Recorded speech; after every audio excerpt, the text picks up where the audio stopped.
تحصیلی رستم پیر بابا بونیر روډ نیو جنرل بس سټینډ ګلبهار کې د هیواد انټرنیشنل ټریول ایجنسۍ پرانسته وشوه. د پرانستې په وخت ګڼ شمېر کې خلکو ګډون کړی و. د هیواد انټرنیشنل ټریول ایجنسۍ چارواکي وایي چې دلته به د علاقه سودم رستم ولس ته د هر ملک ویزا او ټیکټ په مناسب ریټ ملاویږي. دې زیاته کړه چې د حج او عمرې سعادت حاصلولو لپاره دې ولس زموږ خدمات ترلاسه کړي. موږ به کسټمر ته معیاري سهولتونه په مناسب قیمت ورکوو او د خپل کسټمر اعتماد به نه خرابو. بسم الله الرحمن الرحیم. زما نوم چې کوم دی نو محمد زهیب دی، د هیواد انټرنیشنل ټریول طرفه زه تاسو ته مخاطب یم.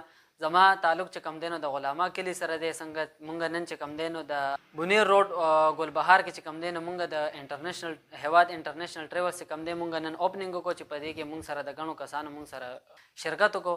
دلته کې چې کوم دی نو تاسو ته به په ډسکاونټ ریټ باندې د هر قسمو ایرلاین ټیکټ چې کوم دی نو تاسو ته به دلته کې ملاویږي. دغه هو بلا شیر مونږ سره هو انشاءالله تعالی په ډسکاونټ ریټ سره به تاسو مونږ ټیکټ به درکوو. تاسو ته شان د حج عمرې سعادت دپاره به مونږ دلته مونږ تاسو ته سروس فراهم کوو. زمونږ د هیواد انټرنیشنل ټریولز ایډرس چې کوم دی نو بونیر روډ ګلبهار نوې اډه رستم کې زمونږ چې کوم دی نو ایجنسي ده. دغه شان د نورو معلوماتو حاصلولو دپاره په سکرین باندې زمونږ نمبر ورکړل شوی، تاسو مونږ سره کانټیکټ کولی شئ. بسم الله الرحمن الرحیم. زما نوم کاشف باچا دی او د مچي کلي سره زموږ تعلق دی. څنګه چې تاسو نن ګورئ نن زموږ د دې ایجنسۍ افتتاح وه هیواد انټرنیشنل ټریول په نوم باندې، کومه چې بونیر روډ ګلبهار سره نږدې ده.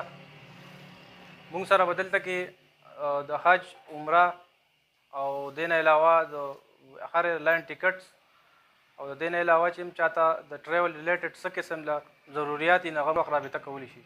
دا ایجنسي مونږ د علاقه سودم د عوامو د سهولت لپاره کولو کړې ده. دلته به تاسو ته هر قسم د ټیکټس او د عمرې سعادت په مناسب ریټ باندې.